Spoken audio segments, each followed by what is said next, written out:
Good afternoon, everybody, and welcome to Cambridgeshire City Council. We have the annual meeting of the Cambridgeshire Peace and Quiet Panel this afternoon, and the first item on the agenda is the election of the chairman. Can I take any nominations, please? Councillor Edinburgh?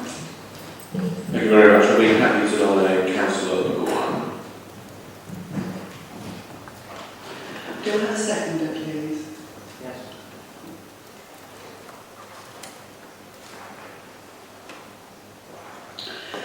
Any further nominations?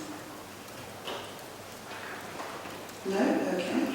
So can we take a vote on the proposal of Councillor Maguire to continue as chairman of the Peace and Crime Panel?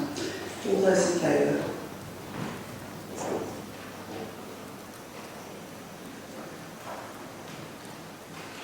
Thank you. I therefore declare that Councillor Maguire is to continue on his chairship. Would like to come forward, Councillor Maguire.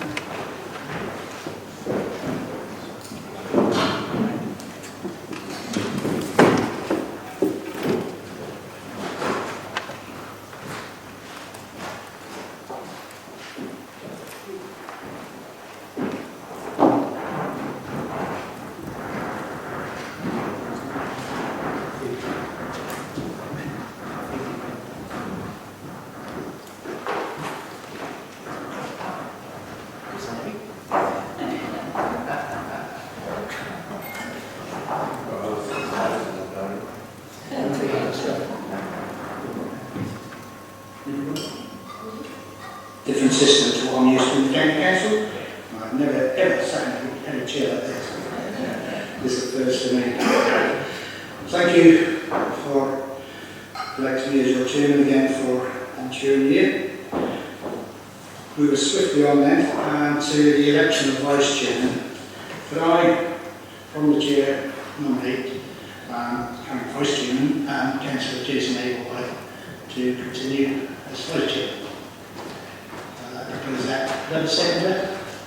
Councillor Shillington? Any other nominations for the vice chairman? No? In that case, Councillor Ablewhite, declare you elected as vice chair. And you can come and sit up here if you'd like.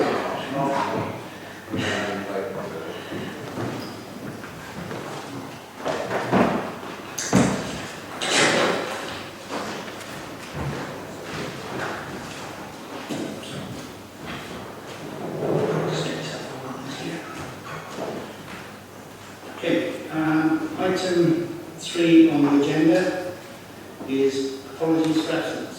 Morning. Thank you, Chair. Yes, we have apologies for absence from Councillor Reid, Councillor Herbert, but Councillor Sinnott is substituting for him this afternoon. Councillor Shelton, Councillor Fletcher and Councillor Oda. Thank you. Item 4 is declarations of interest. Christine. Thank you, Councillor. I have a statement to make to the panel in respect of my declaration at the last meeting. I've been taking advice from officers at Peterborough City Council since the last meeting and intended to make this statement today. I hope that this will answer the question that Mr Taylor was intending to ask and reassure the panel that the matter has been resolved prior to the question being asked. Prior to the last meeting of the panel, I believed I had a peculiar interest in one of the decisions taken by the PCC and contacted the officer to inquire how I should handle this. I was advised that I should tell the panel that I had an interest in one of the items, but that I did not need to declare the interest or the item and leave if and when the item was discussed. When the item was reached, there were no comments or questions, so I did not leave the meeting. Following the meeting, it has come to my attention that I have never been asked to complete a declaration of interest in respect of this committee. As I have not completed this form, I should therefore have stated what the interest was. I would like this committee to know that the PCC has awarded £2,500 to Peterborough Neighbourhood Watch. My community interest company, Transforming Local Communities, has been contracted by Peterborough Neighbourhood Watch to carry out some training at a cost of £950, which will be paid from this grant from the PCC. I have now completed the declaration of interest form as I should have been requested to when appointed to the panel. Thank you, Christine. Can you just confirm that the rent is now in hand for you to sign that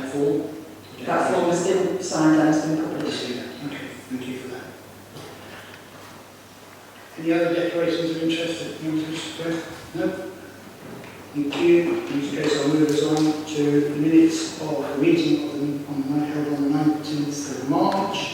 I was able to attend that meeting. The Vice Chairman stood in for me, so can I have confirmation otherwise from members that the true record, they recall those who were there? Happy? Kristen, you happy with that? Just as a matter at this point, we don't normally have matters arising from our minutes, but there are a number of actions on the minutes which I think it's worth noting. I think in general that they are actually covered in the agenda, so as I say, we don't normally do that. So as far as I'm concerned, unless you tell me otherwise, the actions are, you've got an update on the actions and we'll take them on the agenda items. Okay, thank you for that. Yeah, just got to keep my paper together. The next item, item 6, is titled Independent Cooperative Member. I need to draw the panel's attention to the fact that the second independent member, Roger Alley, has not attended meetings in probably a long time, I think it's almost a year. Clearly that's not a satisfactory position for us.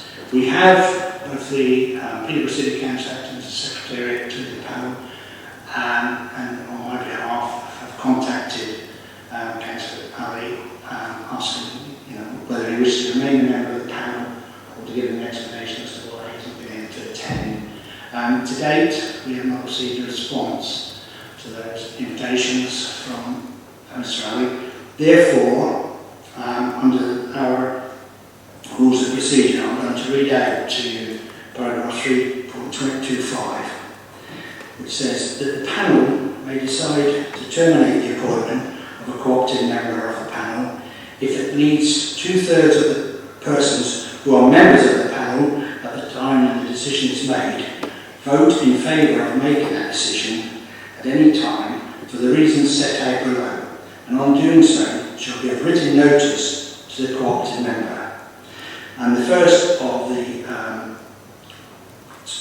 reasons is if the cooperative member has been absent from the panel for more than 3 months without the consent of the panel. I won't read all the others out there available to you, but that is the one which obviously pertains in this particular circumstance. Therefore, I'd like to propose from the Chair that we terminate Mr. Alley's appointment and set up an independent panel, an appointments panel of 3 members to make such any new appointment. And in the meantime, we also advertise the vacancy for a cooperative member. So, could I have a show of hands for that approach? I think that's an M-Con, as they say, isn't it? There's nobody voting against that. I'm going to see hands. No, sorry, I should have voted. That's an M-Con. Okay, so we can deal with the matter now. Could I just have 3 members? When we appointed Christine and Roger Alley, we had 3 members, not all of them are appearing now, but if you could have 3 volunteers, I personally, as chairman, choose not to do that on that point of time. So I'm looking for any 3 volunteers. First 3 hands that go up. It probably shouldn't be an independent member, but I'm suggesting it probably shouldn't. Yeah. Councillor Ablewhite's happy to do it. I'm looking for 2 other members. There are. Maybe because of the rules, You don't feel that the price to do it? volunteering is absent. Oh, it should be voluntary. So, Tom, are you available? Yes. Yeah, sorry, Tom. Thank you. Obviously, you'll hear from the Secretariat in due course. If we can conclude it by the time of the July meeting, well and good. But if that doesn't happen, given the time of year it is, then I think we should agree that it should be no later than the September meeting, and we would want to see the other cooperative member appointed. Okay. to, sorry. Oh, it's November, I thought it was September. Yeah, apparently it's November. And I'm just looking forward to seeing you all again so soon.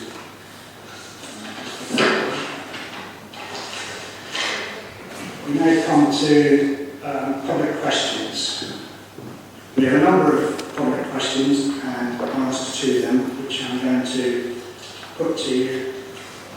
The first one is from Paul Lithgow. Can I just check whether Paul Lithgow is in attendance? I don't know the person. No? Sorry, he's not in attendance.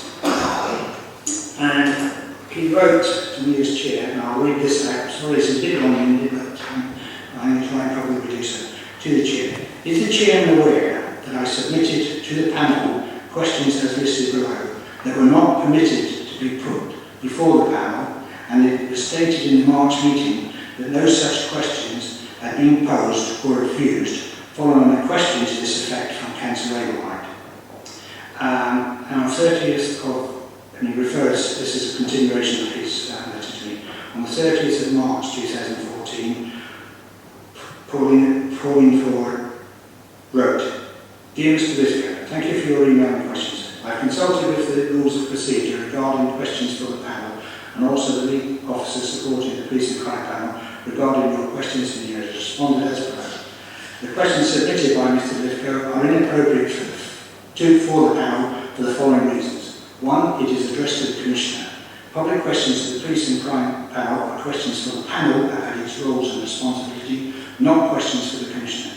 Two, it is a series of multiple questions which is in breach of the rules of procedure, which are no person may submit more than 2 questions to a panel meeting and no more than 2 such questions may be asked on behalf of one organisation. 3, the only aspect over which the Commissioner could reasonably asked to comment, and in brackets, not in this format, close brackets, is the distinction between priority setting and non-interference in operational matters. All of the other issues raised are operational issues. The most appropriate and effective way for the author to have his question answered is for it to be tabled to the Commissioner in writing by the author or addressed to one of the panel members in their scrutiny role or and in an amended format which meets the rules of procedure. I hope this has been helpful to you. If you have any questions with regard to this response, please come back to me. And that is written by Pauline. So, he then goes on to a second question to the Chair. I would like to ask the panel, and in particular the Chairman, why they have not raised with Sir Graham Bright during panel meetings the failure of the PCC to recruit a replacement for Mr. Hummerson as Chief Finance Officer, given Police Reform and Social Responsibility Act 2009 under paragraph 6 of Schedule 1 requires every PCC outside London to appoint a Chief Financial Officer. An identical duty under paragraph 4 of Schedule 2 and paragraph 1 of Schedule 4 of the Police to the Police Reform and Social Responsibility Act 2011, the Chief Constable is also required to appoint a CFO. The Police and Social Responsibility Act 2011 requires both CFOs to comply with the relevant procedure within the Local Government Act. Mr. Lithgow goes on. The failure to recruit and the criticism of the PCC by HMRC is reported in Agenda Item 5 of the PCC's May Business Coordination meeting, prompting the appointment of Mr. Vickers as interim CFO. The shared use of Nicky Howard is mentioned in these minutes, and it is clearly at odds with the Act that even as a stopgap that the PCC shared financial officer with the force, and particularly in the submission of the budget. Further, it can be concluded that given the notice period for Mr. Hummerson and the criticism of his contractual arrangements, the panel would have had good grounds to question the PCC on his failure to recruit for the primary function of his office. To date, 7 months after Mr. Hummerson left office, the PCC has still failed to appoint a permanent CFO. That's the end of the question. We sought information from the Office of the Police Commissioner, and the response is in relation to the PCC Chief Finance Officer position only. I'm going to read out the response. The PCC CFO position was occupied by Mr. Hummerson until being vacated on the 30th of December 2013. A short-term arrangement was put in place in which Nicky Howard, who is also Director of Resources, the Chief Constable, agreed to undertake the role responsibilities of this function until an alternative solution is found. The PCC Chief Financial Officer position is a full-time permanent established position within the PCC office structure, and Sir Graham is determined that this position will be filled permanently with the right calibre of person who can help drive police and crime plan and the office forward. The PCC has sought to recruit to the position and interview potential candidates for this position in February 2014. However, a successful candidate was not found. Following this, an interim CFO was put in place. Refer to the decision record, Police and Crime Commissioner, Chief Finance Officer, dated 15th of May 2014 on the Police and Crime Commissioner website. A rigorous recruitment process is currently underway with the engagement of Hayes Recruitment.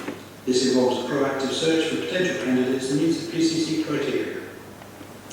The PCC is hopeful of making an announcement in the near future, and in the meantime has access to independent advice through the current arrangements as set out above. That is the response we've had from the PCC's office. Before moving on, I don't know, Sir Graham, Richard, do you wish to make any other comment? The notice is in your report later on, so we can deal with matters then. Do you want to make any other comment? Right. We will be interviewing people in the next 10 days. And Hayes has done a fantastic job in assembling a really high quality number of people. And I'm very confident that we should be able to appoint someone. Okay. Thank you.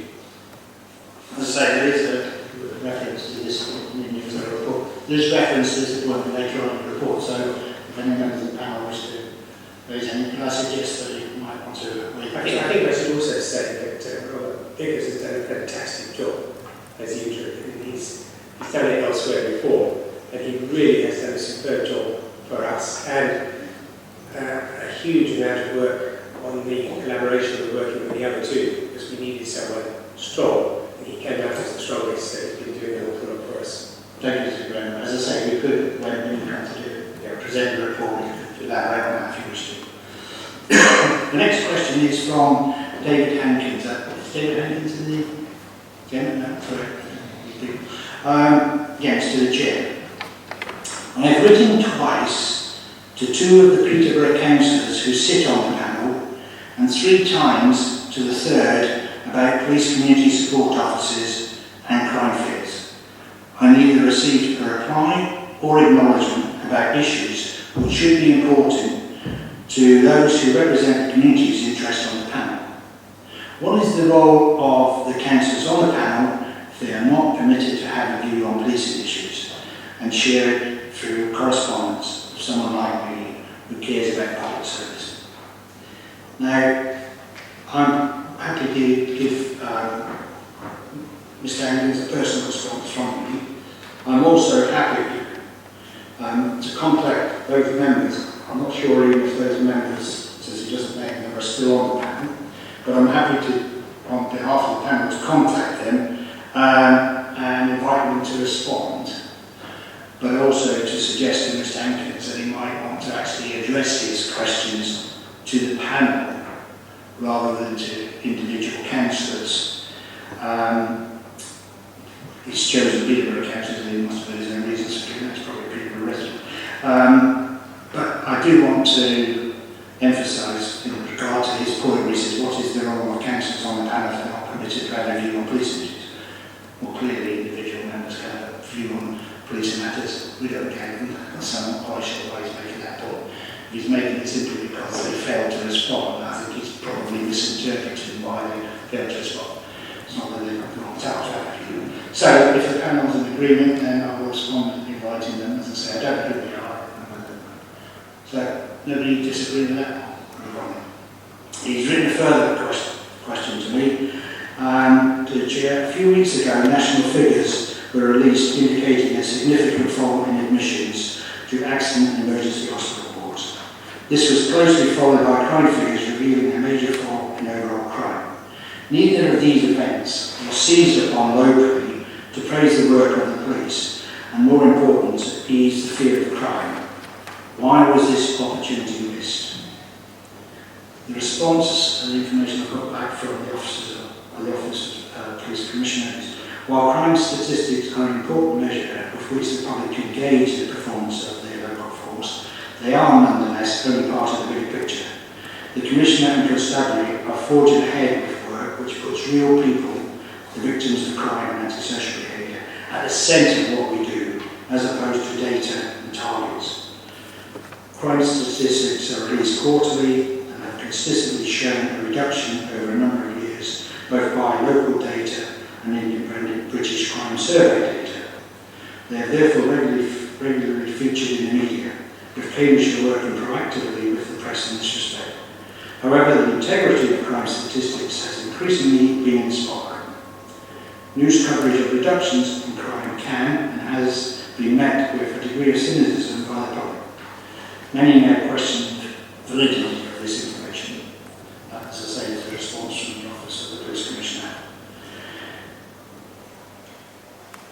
The next question is from Darryl Goodlife. Indications in the room. Then we've decided that the question does not fall within the remit of the panel. And it relates to the activities of the English Defence. I've got a question also from Councillor John Fox, Cambridgeshire City Council. I don't think, no, it's not here. To the Chair, will the police panel please tell me how many new posts have been created since the introduction of the role of the Police Commissioner, since the introduction of the product was introduced, and at what cost to the taxpayers of this city, brackets Peterborough? And the Office, I won't read this slide, it's really complicated, you probably didn't see the marbles, but the Office of the Police Commissioner has supplied the figures which will show the slight reduction in the overall equipment zone. But I'll just say that as of the 1st of April, only those residing within the Office of the Police Commissioner are under the employment of the Police Crime Commissioner. So the others are presumed under the control of the Chief Constable. So it was a bit complicated before that, but I think you understand. So these are available if you want to see the actual words. The next question is from Councillor Murphy of Peterborough City Council. What is the view of the panel concerning the Conservative Commissioner's decision to break his election promises and decide to increase the precept and spend more on his office, expenses, deputy and his personal staff than was under the previous Police Authority budget? That's the question. I'm sure it's not political or it makes reference to the Conservative Commissioner. Information from the Office of Police Commissioners. In the first financial year of operation, the Commissioner committed to reducing his office budget by 10% compared to the former Police Authority's budget in its final full year. That reduction was achieved. The budget report and medium-term financial plan submitted by the Commissioner to the Police and Crime Panel in February 2014 included information about OPCC costs. It stated that, going forward, it is impossible to compare like for like, since the Commissioner's functions and duties are far wider than those of the former Police Authority. This information can also be found on the Commissioner's website at page 11. Council tax proposals have been shared and commented on by the panel in detail previously. The Commissioner's election wording was for no additional burden on council tax. So Graham's below inflation-rising precept adheres to that principle. The level of precept was informed by what the Commissioner was told throughout the year by the public, who want to see a number of frontline officers protected. So Graham believes that the increase balances the public's expectation of police visibility with the affordability of a below inflation precept price. The next question is also from Councillor Murphy. This one again does not fall within the remit of the panel, so I have to read it out. We then had a question from Richard Taylor, who is here in the audience, and it's addressed to the Police and Crime Panel member Christine Graham, or anyone else that really faces interest in it. And this relates to declaration of interest. Well, we've already heard at the earlier item, Christine has explained her declaration of interest position. The next question is also from Richard Taylor to the Chair, or Acting Chair of the Police and Crime Panel. Why are the Police and Crime Commissioner's replies to the Police and Crime Panel's request for written response to matters raised during the panel meetings not routinely published by the panel and considered by subsequent panel meetings? My response to that is that I understand that the response was recorded in the minutes and was followed up in writing to the panel. And I believe that was also, a written response was also conveyed to Mr Taylor. I don't know if Kim Ferreira played anything to that position. But what I was going to suggest to members, if it helps you, is that we do have an item later on in regard to the rules of procedure. And I'd like to suggest that when we come to that, we might want to look at ways of sort of improving on them to ensure that the point that Mr Taylor has actually made is covered in the rules of procedure, so that they are properly recorded, that where written responses are necessary, but we also have mechanisms in the panel. So if the rules are not clear, we make sure that the officers and we as panel members and members of the public also fully understand that. So if we do that, then I don't know if there is anything else. Yes, just to confirm, Chair, that you do have the right to amend your rules of procedure, but that does have to be on written notice. So the changes couldn't take effect to the rules on this occasion. But yes, if you wish to, you could change your procedure for the way in which you deal with questions, so that in addition to giving a verbal response, which is minuted and published, you could also follow that up with an additional written response if the questioner requests that at the meeting. Thank you. Another matter, if you don't mind, Chair, if I might just point out that it appears to me since the last time I attended to advise the Police and Crime Panel, the number of questions has grown quite considerably, and I noted that in your rules of procedure you don't actually fix any allotted time for the dealing with questions. So that's something that you may want to consider for your next meeting also, because of course you do have fixed time for any meetings, and therefore you might want to make sure that you allot a proportionate amount of time for questions, or the way in which you choose to deal with them at the meeting. Thank you. I think that makes sense. For a meeting against justice, hopefully I'll have to keep the to order. It does seem a heck of a job to have to sit and read all these out, but we've got to have an allotted time. We have to seem to be doing it properly. And if we get more questions, then we can answer inside a specific time, and it just makes sense to say that any remaining questions will have to be followed up in writing. Rather than Councillor Chapman. Thank you. With reference to the first point made just now, what's the sequence? If we vote to change the rules of procedure, does that apply from that moment, or do we have to wait until the next meeting? Yeah, we have to give notice. I know the point that Kim has made. We can talk about the changes today, but we have to give notice and then introduce them at a subsequent panel. Sorry, I haven't made myself clear. We can talk about it today. We can't take a decision. At the next meeting, we can take a decision. Does the change apply from that moment, or do we have to wait for yet another meeting for it to apply? No, it will apply from the next meeting. If you decide today that you want to consider this at the next meeting, you consider it and vote on it at the next meeting, you can take immediate effect. So probably questions come before the things, so we may have to be a little flexible. Richard, is that you entitled to a supplementary question? Can you come back on that, take the same matter rather than another separate question? Okay, I suppose you just skip through question 9 without giving me a chance to either put the question or ask a supplementary. I do agree with you that the substantive point has been addressed by Christine Graham's statement. However, I'm still concerned about what happened at the last meeting, and in particular what ended up in the minutes. I'm concerned that what's in the minutes, in the draft minutes, didn't actually happen at the meeting, and perhaps that was the first attempt to put things right, and that was inappropriate. But I agree with you that the substantive point has now been addressed by the statement. The declaration that should have been made at the last meeting has now been made, and I hope that will prevent this kind of thing happening again. On the question about the written responses from the Commissioner, I think it's a very important thing that this panel does. Is it a question or a statement? Is it a question of me, Richard, or a statement? I'm presenting my question, which I've submitted in writing, and then I'm also allowed a minute supplementary to your answer, so I will comment on your answer, Mr. Chairman. So the written responses from the Commissioner are an important way of the way that this panel works. Sometimes the Commissioner can't give you answers in person and you ask him to write to you. I don't think that the response I've had, that the written responses are all being published, is accurate. The best evidence I can give you of that is that I made a freedom of information request to the panel for the Commissioner's response, both to questions which I raised in February and the question which the panel asked about complaints to the Commissioner's office. And I got a response to that FOI request. Had the information been published, I wouldn't have had a response. I'd have had a refusal on the basis that the information is already published. That's the best evidence I can give to you that information in your answer it was not accurate.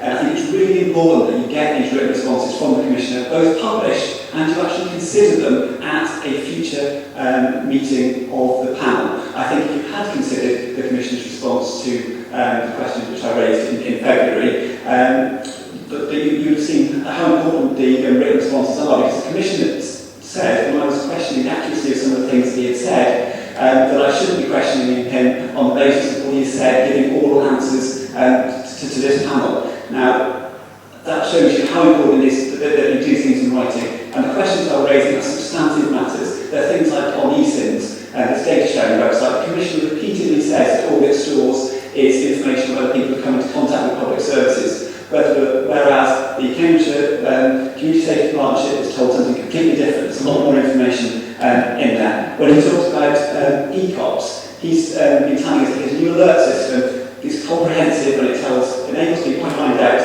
about all crimes. Right, point of order, I think you haven't been keeping an order. Supplementary is 1 minute. I believe public questions are now maybe something that we discuss at the next meeting and how long we actually do allow public questions. Bearing in mind, responses have already been given by the Chairman, and any further information I'm sure will be sought. I'd like to move that we move the meeting on.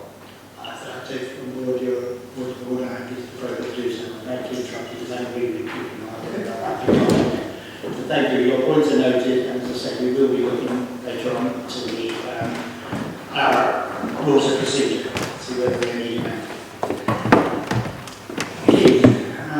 That moves us on then to the complaints report, item 8.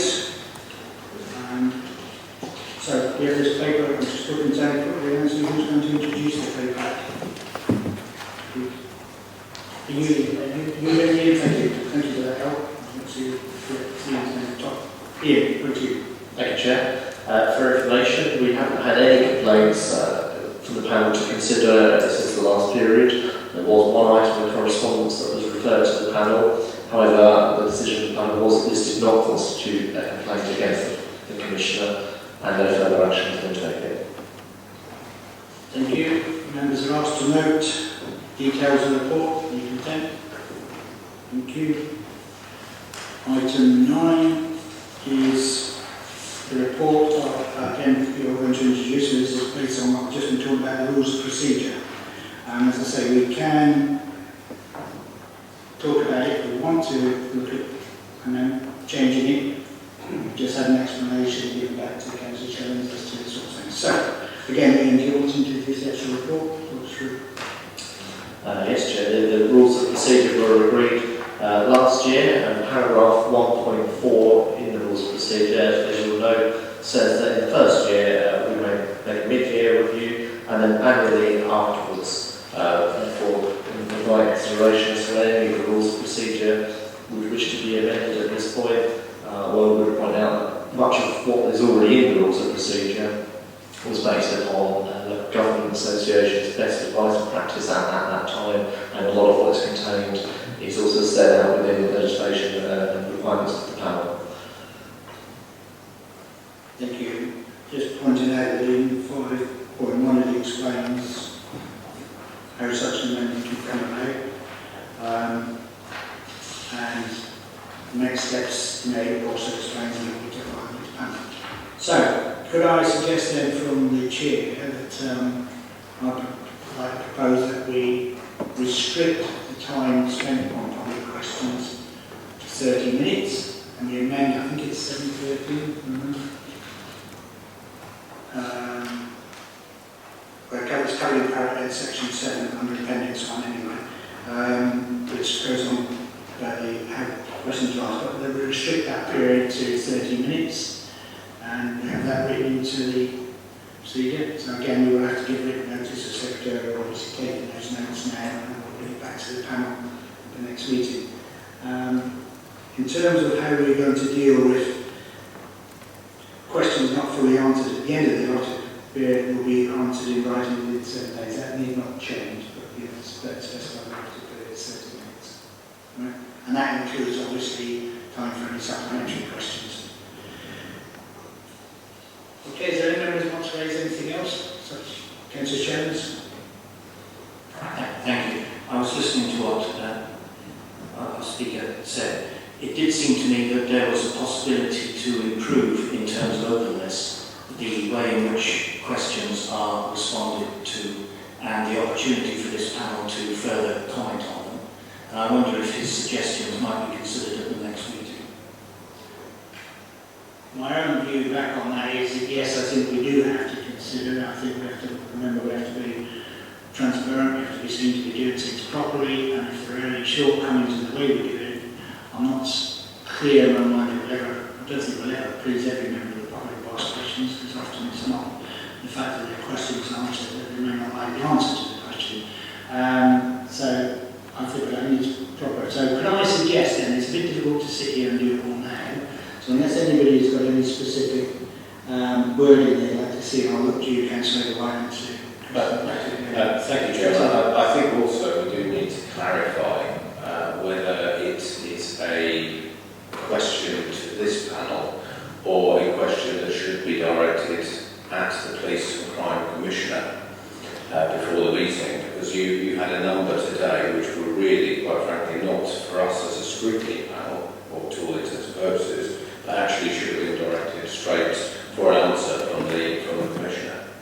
But I think we need to have something within the terms of reference just to clarify that any such questions that are asked that should be asked directly of the Commissioner, I'll pass it in.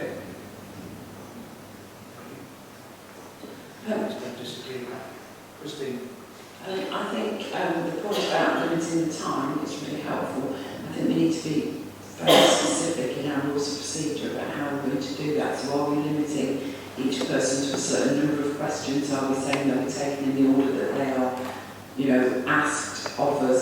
I think we need to be clear about that, because otherwise we're saying we want to do this to be more open and transparent. I think there is a danger that, other criticisms could be levelled at us if we just have a cut-off at 30 minutes and there's no clarity about how the order in which they were asked.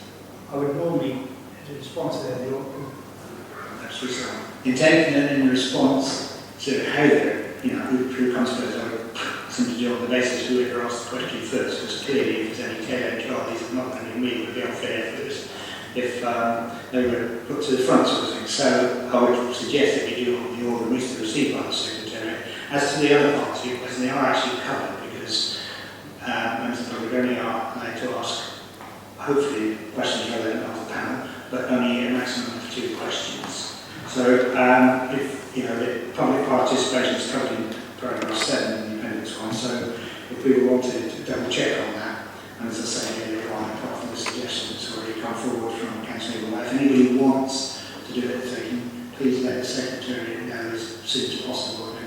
I don't think we want to go through the whole of the procedure today and check whether you're happy with it. But I do think, as I said, we have to emphasise the importance that it's clear, we understand it, everybody understands it. Because if we don't understand it, I suppose the public don't understand it. Right? So I suggested 30 minutes. Are you content with no, I seem to be getting lost. Nobody's objecting to that 30 minutes. So only if we can include that in it. Just suddenly spotted something. It actually says 2 minutes are allowed for answering a supplementary question. Well, that's for answering, not for asking. Okay. That's what I'd be right then. I thought I was going to take it short. But that's for answering. So I'm not even supposed to, whoever's answering the question is not supposed to take 1 or 2 minutes. Are there any other points under the rules of procedure that members want to discuss at this stage, or can I move as well? So please get in touch with the Secretary. Ideally, if you do it by email, emails on it, so we will know to them for you some guidance as to what the panel's views are going to be. Right, the next item then is item 10, which is Cambridgeshire Police and Crime Commission's annual report 2013-14, which I assume everybody's got copies of. So Graham, can I ask you if you'd like to introduce your report to the panel? Thank you, Mr. Chairman. The report I've made extremely comprehensive, covering all the things that have happened during the year and some of the challenges we've had, and have supplemented that with quite a lot of detailed information at the back end. Our challenge has been to do more with less and at the same time protect the front line. And that is a real challenge when you're actually with less money trying to do better than you were doing before. And I have thanked the Chief Constable and all the officers and staff for actually getting in and working hard on that, because we have been able to not only reduce costs but ensure that we have the same quality of service to the people of Cambridgeshire, keeping Cambridgeshire safe, and we've kept our front line. It's quite interesting that Cambridgeshire is one of the lowest costing forces in the country, with the highest percentage of time that officers spend on the front line. And I know that this is the importance that has happened, that our objective is to make sure that we've got even more people on the front line time on the streets, and that is going to happen with the technology we're introducing. Vast majority of the public are confident in the police. I've been meeting the pledges in the Police and Crime Plan. We've introduced a lot of new things to the operation that we deal with, which is why our office has expanded. Victim support is new. It's now responsibility of the Police and Crime Commissioner. I've done a lot of work on mental health, and I really thank some of our partners on that, particularly NHS, for responding. We're hoping to eventually sign a mental health recorder later this year. The amount of work we've done in trying to combat crime, and I must say that a lot of people don't realise that I'm not only the Police Commissioner but the Crime Commissioner, and that means trying to prevent crime. And the work we've been doing with the youth fund we've introduced, with the cadets we're introducing, with local engagement, with outreach worker, which has proved wonderfully successful, so much so that we've got one in the south now. The using local engagement points, the first one is open at St. Louis at Breton, and this has proved enormously successful, and we hope to roll that out still further in the future. Specials, we've increased the numbers. It's a battle keeping the number of specials. I have a battle with the Chief Constable because we recruit such good people that he ends up taking them out and putting them in the force. So we're constantly having to sort of recruit more. And I'm delighted we've got a new commander there, and I think we're going to go from strength to strength on that front. Call handling has been bubbling along. We've got a major inquiry out to the public at the moment. Interestingly enough, although there's been a lot of people complaining, it hasn't actually translated into them having action and filling in the necessary forms, despite the fact that we've contacted thousands of people on that. Netters, which we mentioned, has been a driving force, and it will continue to be a driving force in reducing the amount of time that policemen spend inside. The whole idea is to get them outside where they have eyes and ears, get in contact with the public. So it's been a very successful year, and the collaboration we're having with Devonshire and Hertfordshire is beginning to pick up at a decent pace. We've got some good outcomes on that as well. So a challenge, I think that's the way to put it, but I think we've been successful in that. As I say, I think when I started, the police have to be congratulated in picking up this challenge and running with it. Hasn't been easy. You probably answered one of my questions I was going to ask, which was about the specials and the notice. Sorry, forget it. I'm not sure. Do you actually have to do it? You haven't seen that. Probably haven't. But I was curious myself as to the turnover of specials, but you've obviously explained part of it is because it's a good pool of professional leaders, and so they do. I mean, they are volunteers. It's a natural thing to do. They are volunteers, and they have their own careers to follow, many of them. Interestingly enough, the number of hours they give has gone up, which is good. But as I say, we are so good at recruiting good people that the force tends to take them away. So I should be attending a new passing out ceremony in a couple of weeks' time, so we're continuing to add to those numbers. And they are absolutely valuable to the force, particularly as we now do specialist training for them as well. So they're not just dumped out on the street. We are training them for specific things, be it dealing with people with mental health problems, dealing with sex offenders, dealing with violence in the home. So we've got a really good team of volunteers, that's what they are, that are backing up the main course. Can I, before I open it to the panel members, take advantage of my position, there's a couple of points I wanted to raise on. In relation to PCSOs, there are new powers that are elected, instead of right to consult. I mean, I don't know if the consultation's ended on the potential new powers for PCSOs. Do you have any comment on those? That's not coming into effect, I think, until the autumn, and it's out to the Chief Constable to use those special powers. It will depend on the circumstances that they are dealing with, but he will make the decision. He thinks it's right for them to take those powers on and they're able to do so. But that is very much an operational thing, and that will come about in the autumn. I'm interested in the way in which it's being handled, and no doubt your question about later on, and I hope to have the answers for you. And I just wondered also, I appreciate the actual consultations, but whether or not you are also able to, or intend to influence whatever his decisions are. Well, I have been involved in various places at home on level, talking about it. And I mean, the real thing is there comes a line where a number of members of the public have talked about PCSO's powers. And when you analyse it, what they really want are more constables that have got full powers. And that's what I'm concentrating on.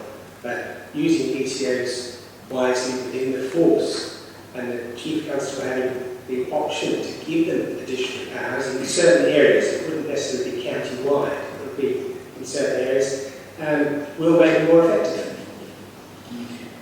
The other two questions which I'd like to raise, and these are ones which I can't be asked to raise with you, or members of the public. One is, relates to cyclists. I know that you were involved in, if I recall, a campaign mainly in the Cambridge city area in regard to cyclists. But one of the continuing problems, it doesn't just affect the city, is often the behaviour of cyclists, and I know that often the behaviour of motorists is also questionable, but the persistent misuse, if you like, from a better way of putting it, the traffic light system, which doesn't seem for many cyclists to pertain. And that is a policing matter as well, when I'm saying when cyclists decide to jump red lights, which clearly causes frustration and annoyance, mainly amongst motorists who sit there. And I just wondered whether you had any plans to extend the issue of the role of cyclists, not just in the city, although obviously there's a greater use of probably in more urban areas than there is anywhere else. I'm talking about city and Cambridge clearly, but also in the And a lot of it is educating people into understanding that they're endangering their own lives and not just other people. Certainly, when in Cambridge we were looking at cyclists without lights, that encompassed other things as well, because I actually went out with the police to see what was going on. And there were cyclists jumping red lights. And they shrugged. There was nothing coming, so I went, tag and motor cars, goodness knows what would happen. But it's a matter of educating and explaining that they're endangering themselves and others. And the police had issued tickets, cyclists jumping red lights. And I believe there are actually issues for cyclists who are using mobile phone. So it's not just motorists that cause problems on that front, but road users. It's a matter of working with each other. I'm very pleased that London have certainly addressed the problem of cyclists being unseen by HGVs and buses. And I think that's a very important issue. I can't understand why they've suddenly heralded this as a new invention, because my car's got a radar system that tells me if someone's alongside anyway. But to have all lorries having that is good news, because we have to accept cyclists are there, they've got to be protected. The roads are not just motor cars and lorries, it's for everyone, including pedestrians as well. So, yes, looking at that and educating pedestrians, I mean, it's everyone. Using the road according to the highway code and sensibly is what it's So it's an ongoing concern. It's ongoing. You couldn't cure that, Mr. Chairman, overnight. It's ongoing. Can I just raise the other one I was asked to raise with you again by a member of the Parliament? And that is attendance at what used to be called policing panels. They were policing panels, but different parts of the country have got different names, and I know that whether they carry on or not, whether they continue since the vary across the county. But do you or any of your advisors attend any of these policing panels? Intend to? We want them to carry on, because this is the way that public can engage, obviously, with the local police officers. That is important. Yes, my staff attend regularly. I appear occasionally at them as well to hear what is going on. There's a lot of good exchanges there, and it enables, bearing in mind we are practicing local policing within Cambridgeshire, and there's a lot of difference between the actions and the priorities of police, say, in Peterborough compared with Ely. So it does vary, and so it's important that the public engage with them. And we do monitor that. I have someone attending, and my deputy attends as well. So we make sure we give cover and show that we're taking a real interest in what the public are saying and how the police exchange. Because obviously it's important that the public have a problem, the police do actually engage with that. There is also specifically police commissioners. Absolutely. There is specifically us. So I'm just saying, for our own council, people like that. I want to keep that going. Yeah, I'll go back to my question to the person who asked me the question, said they watch this space and expect to see somebody. Because clearly, a bit particularly with the panel, they weren't seeing anybody. So, Councillor Abel, you want to come in? Thank you, Chair.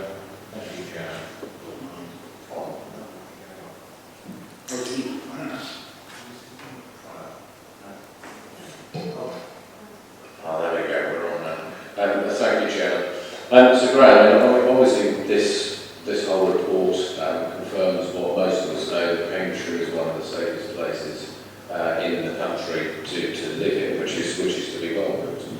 However, a year ago, and I'll come back to this, the Special Constable's aspirations for yourself, and indeed the performance framework at page 51, was to achieve and maintain 300 Special Constables. Now, you've given a rationale as to why they've dropped off, but for me, looking at the graph, the one thing that's actually quite stark is although you've hit that target in January this year, the actual specials who worked over the year and over that same period has hardly moved. And I do wonder whether it's just recruiting, but actually getting them out in the field and actually working alongside other officers that seems to be an issue as well. But how are we going to address that in the next year? The only other thing I've picked up in the report, page 14, hate crime, where there's a spike to the upper limit, whereas there seems to be a contradiction on detections, which for the same period dipped to the lower limit. Just a comment on that as well, please.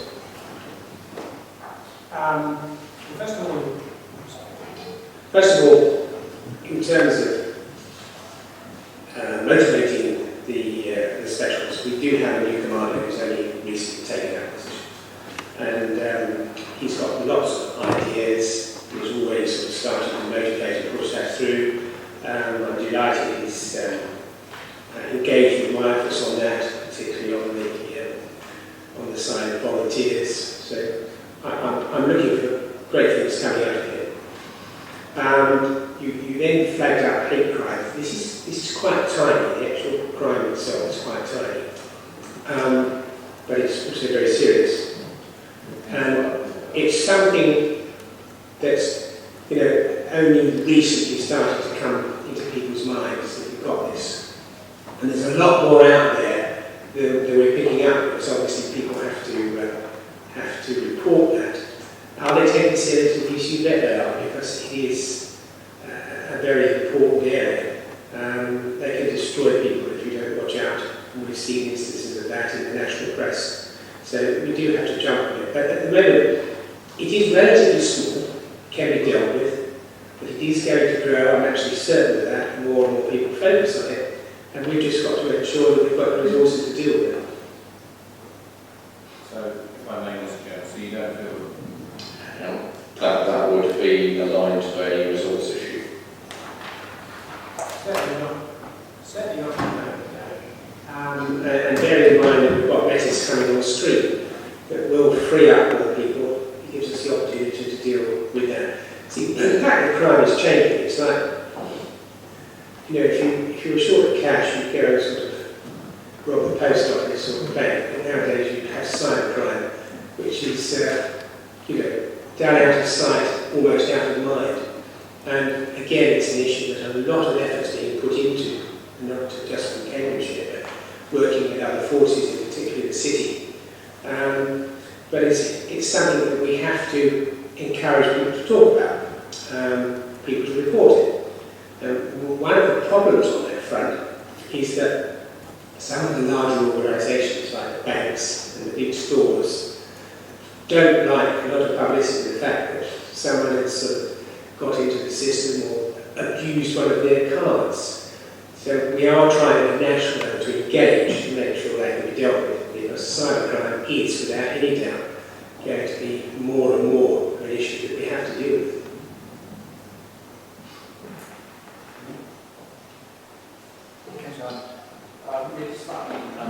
Youth Product Fund, which I mentioned before at a previous meeting. I just wanted to know how it's progressing, or what stage it's currently at. The Youth Fund, in terms of how it's progressed since, I think I mentioned it 3 or 4 months ago. At the time, it was very reasonably new. How many grants been issued? Where are they coming from? In terms of their spread across the county? And also, I'm interested in police cadets. I'm interested in a little bit more information about police cadets, how unique that is to this county, and how much it's going to cost. Right, in terms of the Youth Fund, which we have £40,000 in that, which we're spreading. We've already had applicants, we've already issued cash to various people. They're right across the county. But obviously we're trying to target areas. Bearing in mind this is to prevent crime, we're trying to target areas where there are problems. And I'm going to visit my first one in the next 2 weeks just to see how it's progressing. And we've got more in, and I will be seeing the organisers of this in 2 or 3 weeks to talk about the Cambridgeshire Community Trust, who we handed that to look at the next tranche. And I've been out of action for a few weeks because I had my hip replaced, and my deputy and chief constable were monitoring that first got through, which is why I'm trying to catch up and have a chat with them and talk to them. The good thing is, because of the publicity within the press, a lot of people are aware of this, and I want to make sure we get that money out in the community where it's doing good. So yeah, it's a success, there's no question about it. But we obviously got to measure the outcome, having given the money out, what's it done and what's it producing. That's going to take a little bit more time to see how it goes.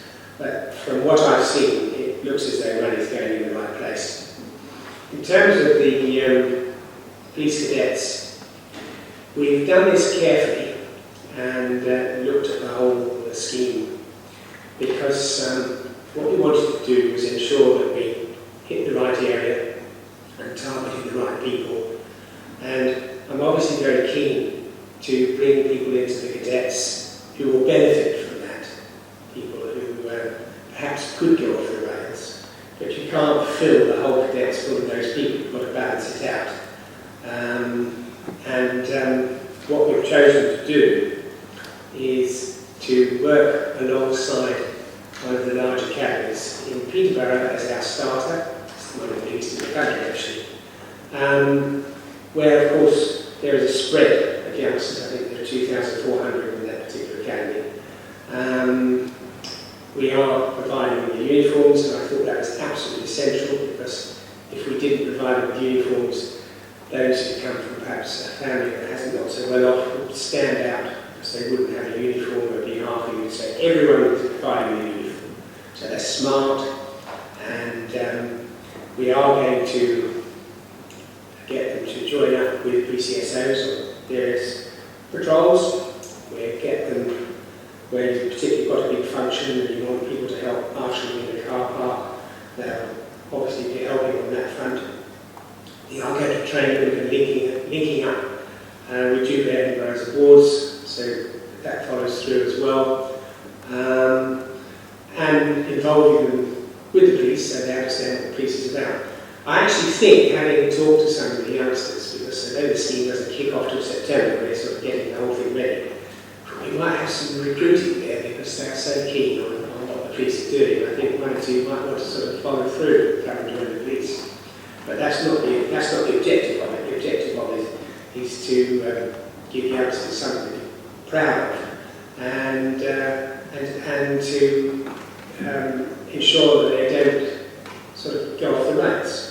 Now, I know that we're starting in Peterborough. No reflection on Peterborough, but it was just the perfect place to go from.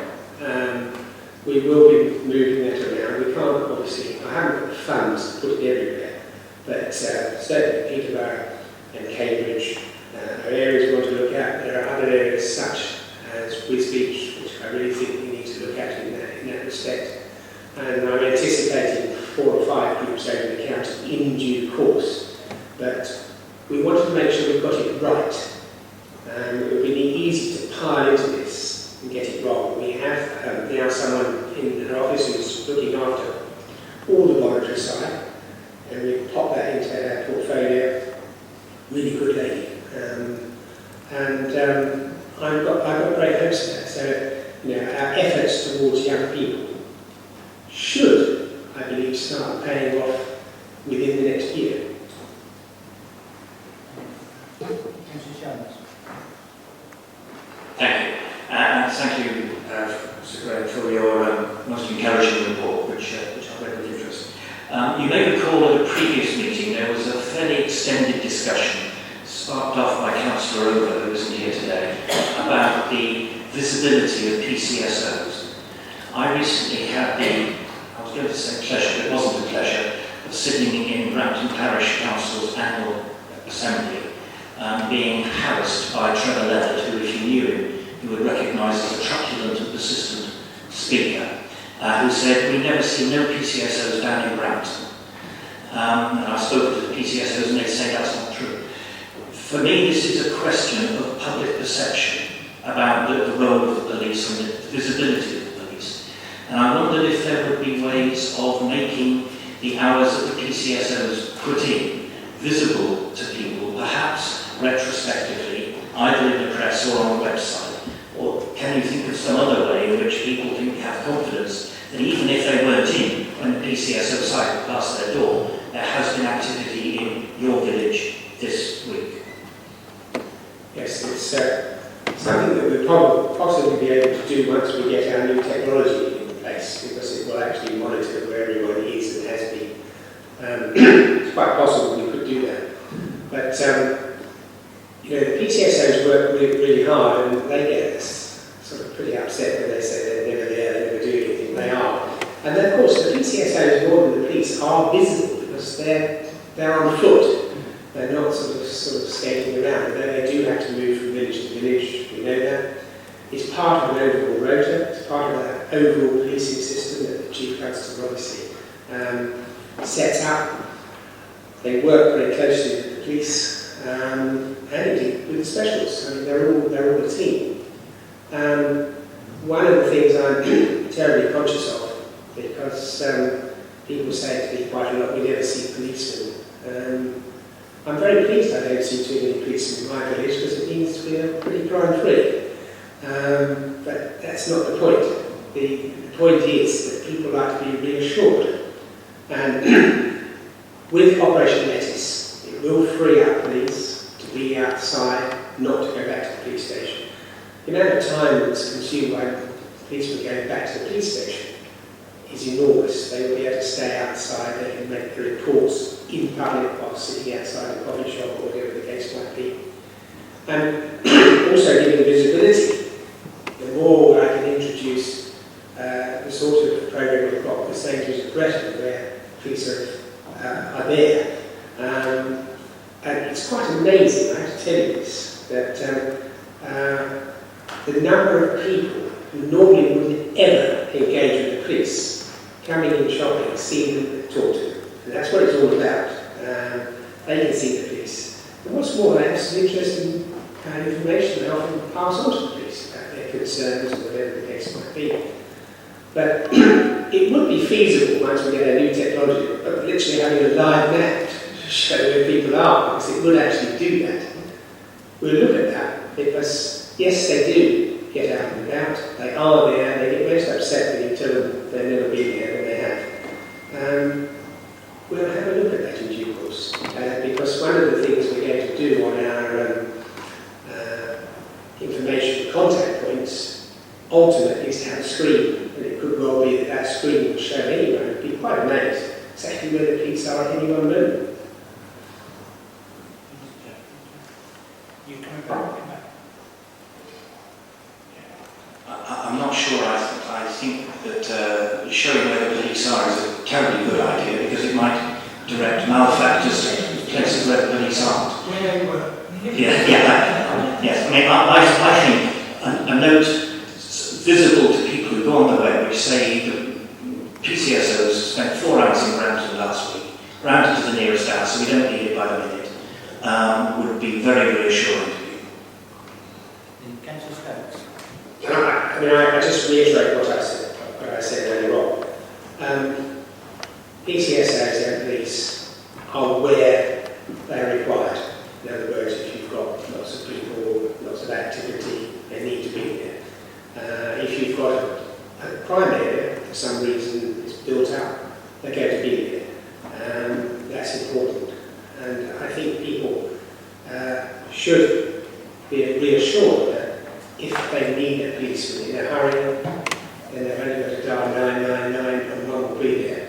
That's the insurance policy. Because you can't, by any stretch of the imagination, the number of people we have a policeman in every single part of the county at any one time. So they visit. There is a visibility thing there. They visit because not only do they want to be seen, but they want to hear what's going on, keep the finger on the tab. And that's all part and parcel of the policing role. Sorry, Chair, if I may. This is not about trying to persuade people that Brampton is crime-free. This is not about trying to show where people are at the moment.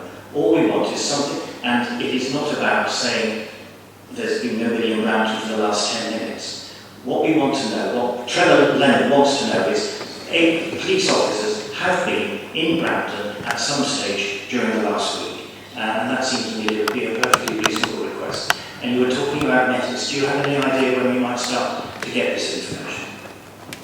It's starting to come on the street now, but it won't be fully on the street for another year to 18 months when it will be. But I would say that if we've got to employ someone to monitor in order to satisfy someone to know where they have been, there is a cost factor on that. I'd rather spend money on the PCSOs going out there than constantly having to spend money on tracking them. I know where you're coming from, and I'm totally supportive of what you're saying, but we've got to get the balance right on that. Sorry. Councillor Jones, can we just do that? I mean, you may want to have a conversation with the police commissioner outside, but otherwise this one will go on forever. I do understand the point you're making, I understand that. The point is that on your side. Right, now back to Councillor Stokes. Thank you, Chair. I was very interested to hear what you said about the police cadets and you're starting off an academy in Peterborough. I'm studying here today, but I'm a counsellor in Peterborough, and I wondered if you could tell me which academy is starting the cadets off. You know? Sorry. We will be announcing it soon, but there's lots of things we have to do. But the headmistress is on side, and I understand the governors have totally approved it now because we couldn't announce it without getting their approval.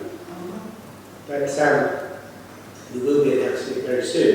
And the other thing is that I have managed to get the school to agree that they will take youngsters in from other schools as well. So it won't be just for them, although predominantly it will be, of course. They want to spread it out. And the academy is fairly much in the centre of Peterborough. But without giving too much away.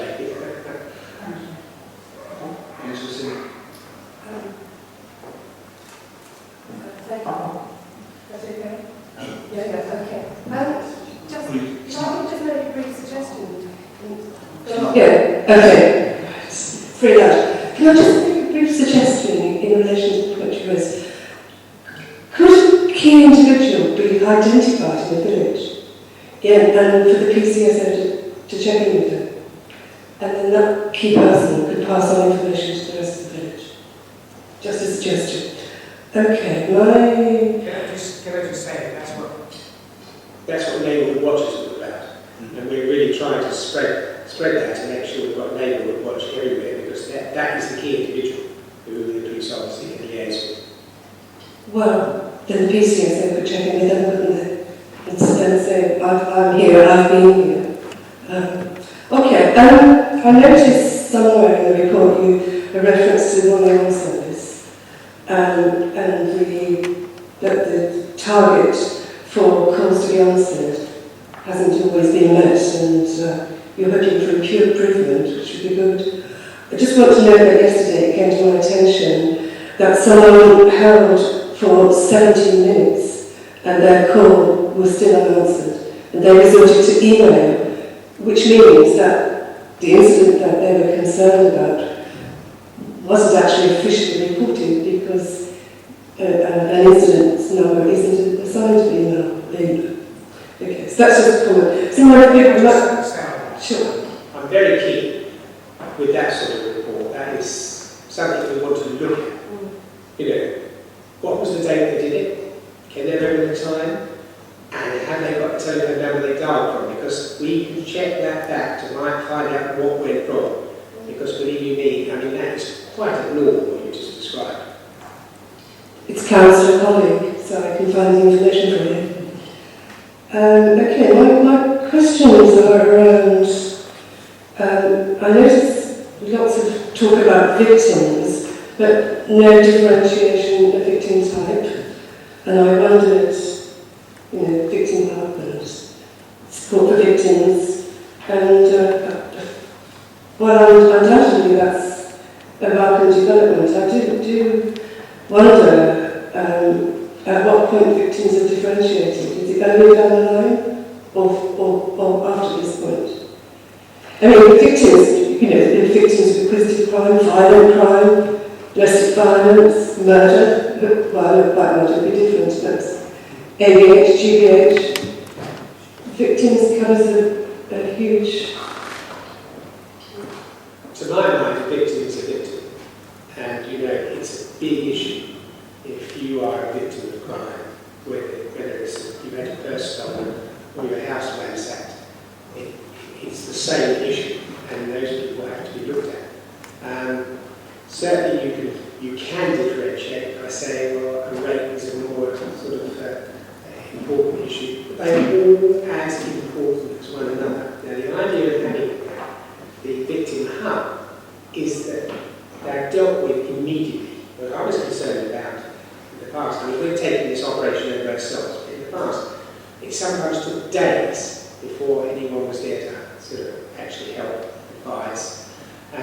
we want this to happen, almost simultaneously with the crime being reported.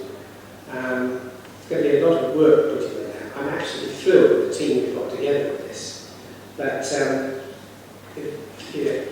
in terms of prioritising, we really were trying to treat everyone together. In my own mind, and you probably have your own, I'm very concerned about elderly people, and vulnerable people, and people with mental health problems who, they're vulnerable as well as being victims, and we obviously have to deal with it. But what I want to see is, as a matter of course, the victim is important, and we've got to spend more time dealing with the victim rather than the perpetrator of the crime.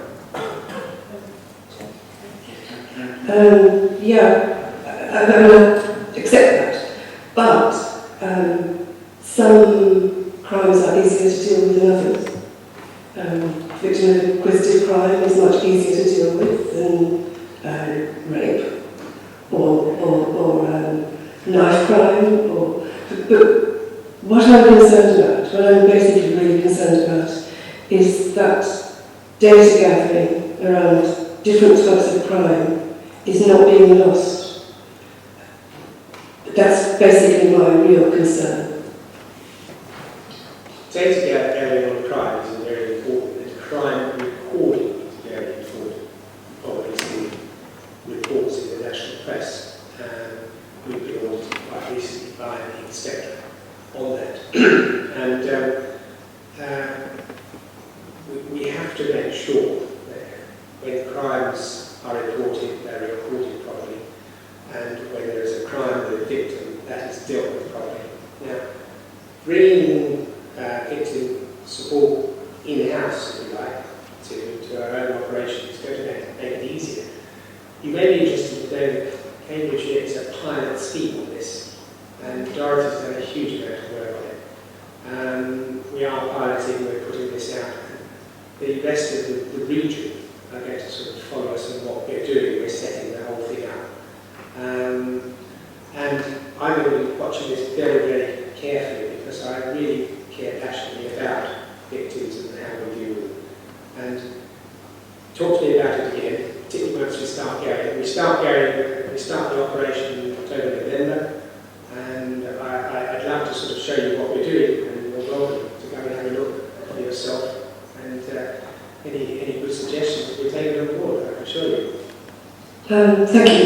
And I personally would like to take you up on that invitation, but I have to say I'm deputising for Councillor Herbert, who's the leader of Cambridge. But if he wishes to bring me along, I'd be delighted. But so one last question on that issue.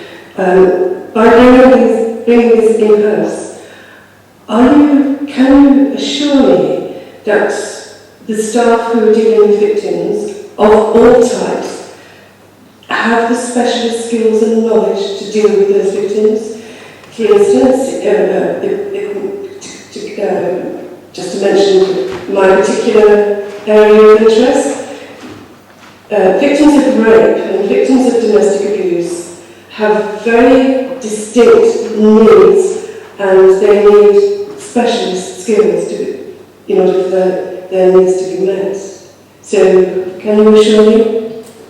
Yes, I mean there's two parts there. First of all, the way which that dealt with by the police, which is why we've got extensive training, particularly domestic violence, what the right people do and knowing what they deal with. In terms of dealing with victims, we will be using a whole raft of agencies.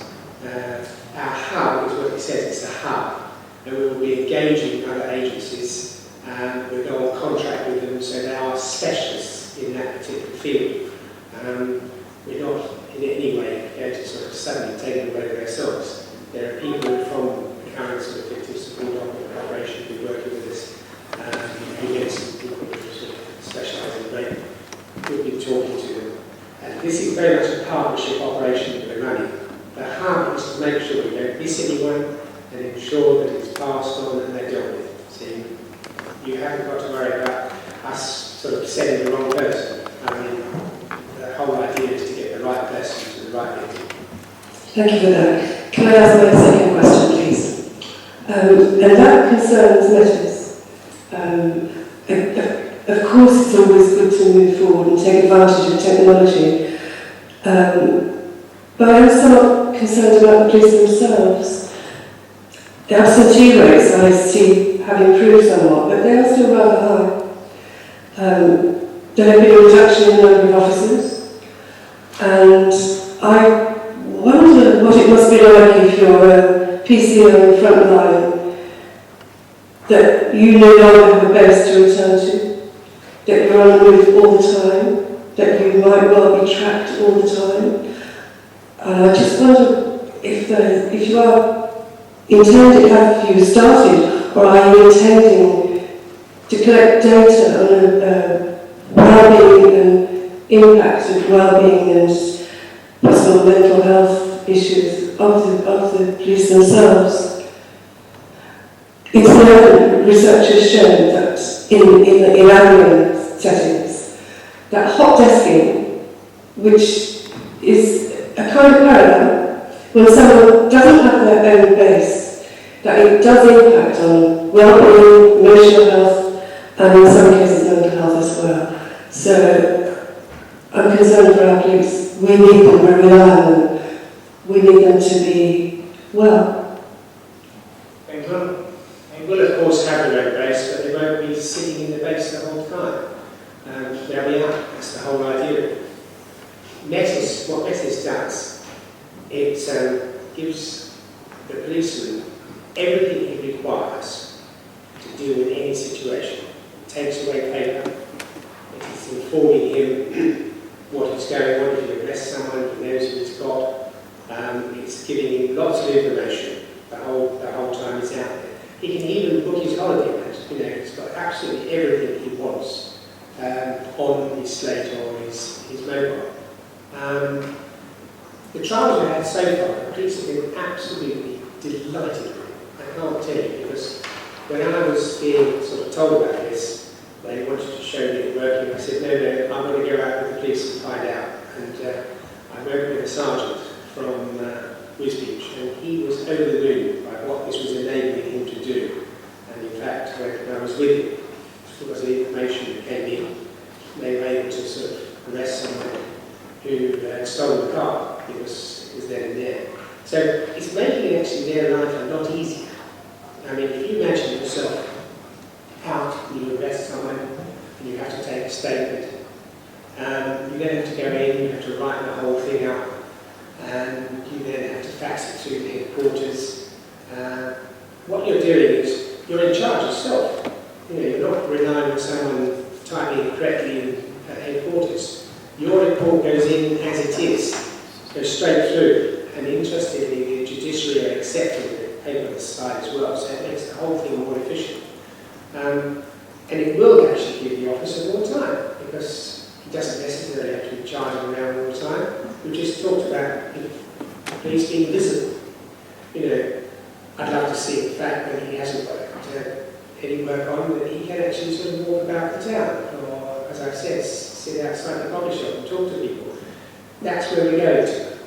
And it's not driving non-stop. We're watching you, what are you doing? That's not what it's all about. It's making them more efficient and making them able to relate to the public far more. And I say, where we're trying it, and we've been trying it not on small phones but on slates at the moment in Wisbeach and Peterborough. Great success. In fact, it's amazed all of us. I know my deputy spends lots of time on this. He's amazed at what he can do. And we are actually thrilled with the police to just pick it up and run with it. I don't doubt for a moment that the technology is an improvement and that efficiency increases. My concern, as I said, is for the well-being of officers. It's important that our police are visible and engage with the communities, absolutely. But I think in terms of individual well-being, there are times when it's important to be invisible. When you return to the base and do whatever you have to do, there is a possibility of disappearing into a small back room somewhere and recouping before going out again. And that's what I'm concerned about. Police are human beings. All human beings need respite, especially when they're on the front line dealing with often horrendous situations and circumstances. Everyone needs respite, and that's what I'm concerned about. Nothing whatsoever to stop someone who feels the need. So Graham, can I interrupt you? Sorry to interrupt you, because we could spend a lot of time on this. I think, can I just say what I'm going to say? Well, before you do, I just want to make a point. Saying we understand your question, but I think you personally the important on something which is operational, which is for the commissioners as well. It's not for we the panel. So I just want to make that point. But if you would mind, just a brief response. Sure. Because we're conscious of the time. Nothing has changed. People get stressed out now. They have to be dealt with. If you're dealing with a murder case or something terribly complicated, they have to be dealt with. There's nothing new. Technology has not sort of suddenly going to stress you out. That is going to help you in most respects. And looking after the police is very, very important. And the Chief Constable takes that extremely seriously. And not just those that are out in the streets. It's a lot of stress sometimes for those that are working inside as well. And the same in any operation, with your council or anyone else, you have to ensure that you're looking after people in the right way and not driving them into the ground. And I am so conscious of that because I have a son who's a doctor in a big London hospital, and if you want to see stress, it's there, and it has to be dealt with. One last thing, please. Fine, I accept what you're saying, but the essence, the nub of my question was, is the data gathering going to be conducted? Anecdotal evidence is all very interesting, but we both know, not valuable. What's valuable is data gathering, and will officers be appraised and assessed at regular intervals once this programme is rolled out? And it is operational, I understand that, and I'm now going to be quiet. Thank you. Thank you. I'm going to urge you to let me move on. But before I do actually move on to the next item, I've got a piece of paper in front of me. I'm going to take advantage of this lofty height I've gained here today. Been up here, been up this high before. But today, I've got a piece of paper, and this in no way pertains to anything, any questions that people have asked or anything. But I do think it's worthwhile reminding ourselves of something relating to our role as the panel. And I won't quote the whole of this, but it relates to Section 28 of what was the Police Reform and Social Responsibility Act, which reminds us that we're not here to replace police authorities, and we do not have a role in scrutinising the performance of the force. That is the role for the Commissioner. But while our functions of scrutiny or review will necessarily require us to challenge the PCC at times, Section 28 explicitly states that the functions of a PCP, that's us, must be exercised with a view to supporting the effective exercise of the functions of the PCC. So I just say that to mind. And the reason I say it is because I, as chairman, and certainly in my own council, sometimes get people who clearly criticise and say that we don't criticise the Commissioner enough, we don't challenge him enough. I would argue that, as I say, our role is not simply to pick holes and try to find little warts where those warts don't exist, but that we are also here to support the role of the PCC. So I just mentioned that. It has nothing to do with any of the questions that have been asked today. I just wanted to take advantage of it. I feel comforted. But can I, in moving us on to item 11, as you know, some of us, following the last meeting, the panel agreed to meet ex-sailors, and a number of us met Councillor Bick, Christine, myself, we met with Paulina to discuss forward agendas, sort of thing. That was agreed at the previous meeting. And we decided that one of the things we ought to do is try to focus on one particular part of this 5 parts of the policing plan and deal with that particular one. So, and objective 1, maintaining local police performance, is the next item on the agenda. But clearly, we've already picked on some of the matters in that already. So I would urge members not to go over the same ground again, despite any desire to do so, but to allow us to move on. So, again, in moving on to item 11, so Graham, do you want to address particularly, introduce your objective one to us, and then I'll say we invite bodies, and trying to get people to understand that the police are only as good as we allow them to be. Policing by consent is what was used when people first set us up. And I keep reminding the police that they're there to serve. And I've said this before in this committee. If they took cue from people like John Lewis, where they're there to serve the public, police have to do that. They are actually taking that challenge up. It's wonderful if you go out with the police and see how they react to people now. I believe it's improved quite considerably. And with the lead from the Chief Constable and the Deputy Chief Constable, this is really coming through. So that's an important part of local policing. And engaging with the local community. In terms of holding to account, I do this continually.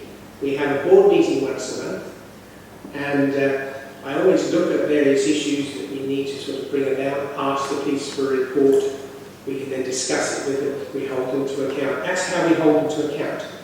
And if you look at the minutes of the board, you will see that there's some very good reports from some of the things that flagged up some seriously good stuff, particularly abuse of alcohol, which is a sort of local issue, and antisocial behaviour.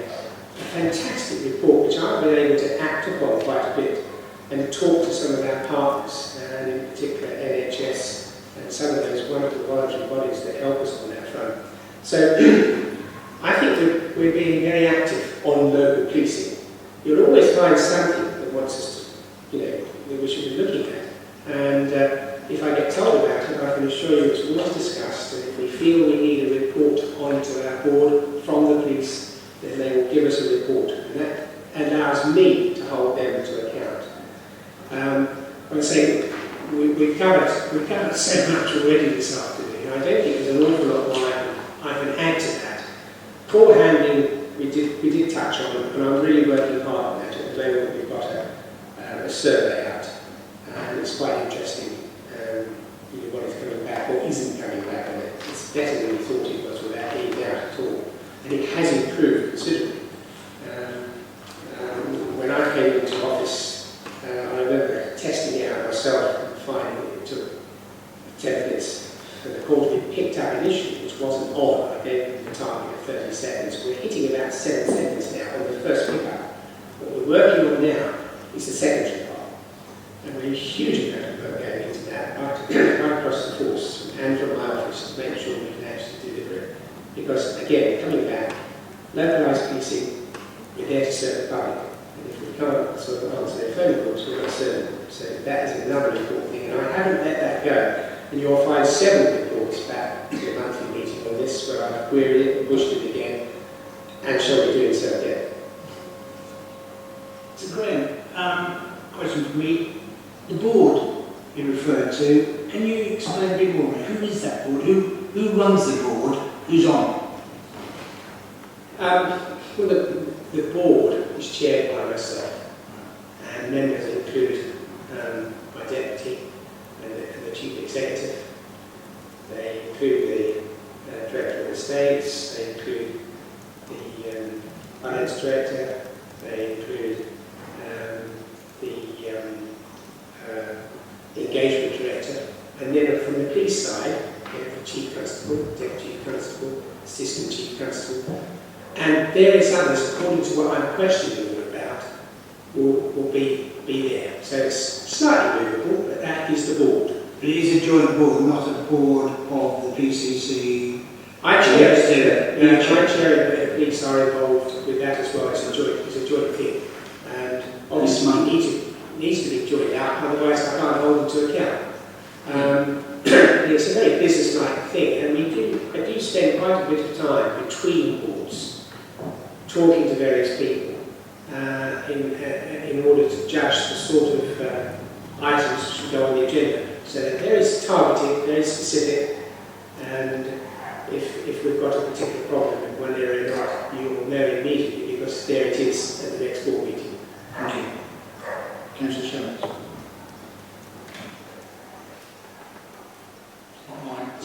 Commissioner Scott. My fault. Thank you. I entirely understand that we are non-operational. I entirely understand that you're the one who holds the police to account. When I say that back at the ranch, people look at me and shake their heads and don't understand. And I wondered if it would be possible at a future meeting for you perhaps to give us a description of an area where you would held the police to account, so that I could go away with a story that I could tell somebody else that this is the sort of thing that Sir Graham does. That's no problem. It's all in sort of public domain anyway, because we put all the minutes of the board onto our website. Yes, when we come next time, we'll bring a specific one for you to have a look at. Thank you very much. I would suggest that we wouldn't do any agenda planning, we'll do it through a thing, but we'll put this note against the chance. It might be useful to tell examples. If there are examples where you need to hold into account, I'm sure that there is possibly useful areas you discuss. I'm not seeing anybody else queuing up to demand questions at this stage. So can I move us on then to item 12, which is an information item which shows the decisions by the Commissioner, and draw your attention particularly to the recommendations on page 79, which is the panel is recommended to indicate whether it would wish to further review and scrutinise the decisions taken by the Police Commissioner. In these circumstances, further information will be provided for a future meeting. The panel is asked to note the key decisions to be taken by the Commissioner during the forthcoming period and context for these decisions. Now, from the Chair, I would like to suggest that we look on page 80, the last item, and given the interest that was registered during the public question time, I'd like to suggest that we would, at our next meeting, we might like to ask the Commissioner to bring to the next meeting some explanation of the role of the Chief Financial Officer, and hopefully his appointment by then, if he's managed to appoint. So that's one from me. If the panel happy that we do that, now get the nods all around. Okay. Is there anything else that I think, Mr. Chairman, you'll probably get a confirmation hearing as well. The new person and I think it might be useful if we gave you the job specification, so you can actually have a look at it. But clearly there is also the issue of the interim arrangements, which we would like to just explore. But yes, and for those who particularly the point Gary, I'm not sure what confirmation is, as a panel we are allowed to ask, hold a confirmation hearing.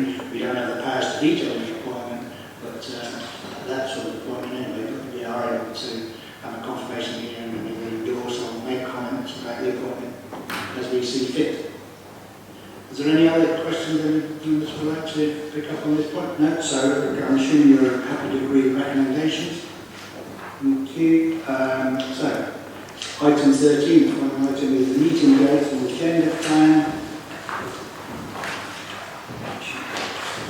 You're in front of you.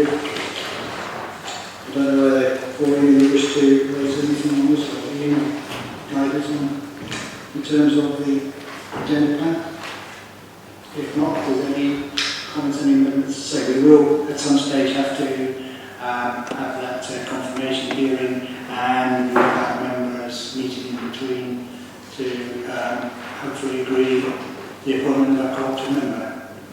I noticed that where are we holding the next meeting? Is it back here or are we back here? So I'm not taking advantage yet of Huntingdon District Council's seats.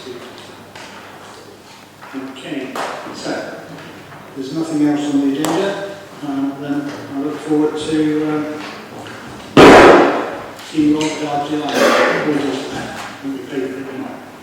I discovered one thing, it's not my mic that's upsetting you all. I'm allowed to talk over the lot of you. You're only allowed to talk on that time. Tell it, take me with it. Oh, can you come up? Oh, I know that.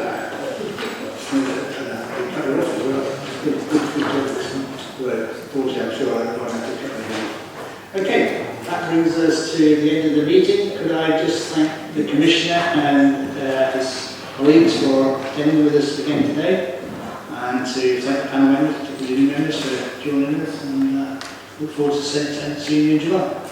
So, journey home.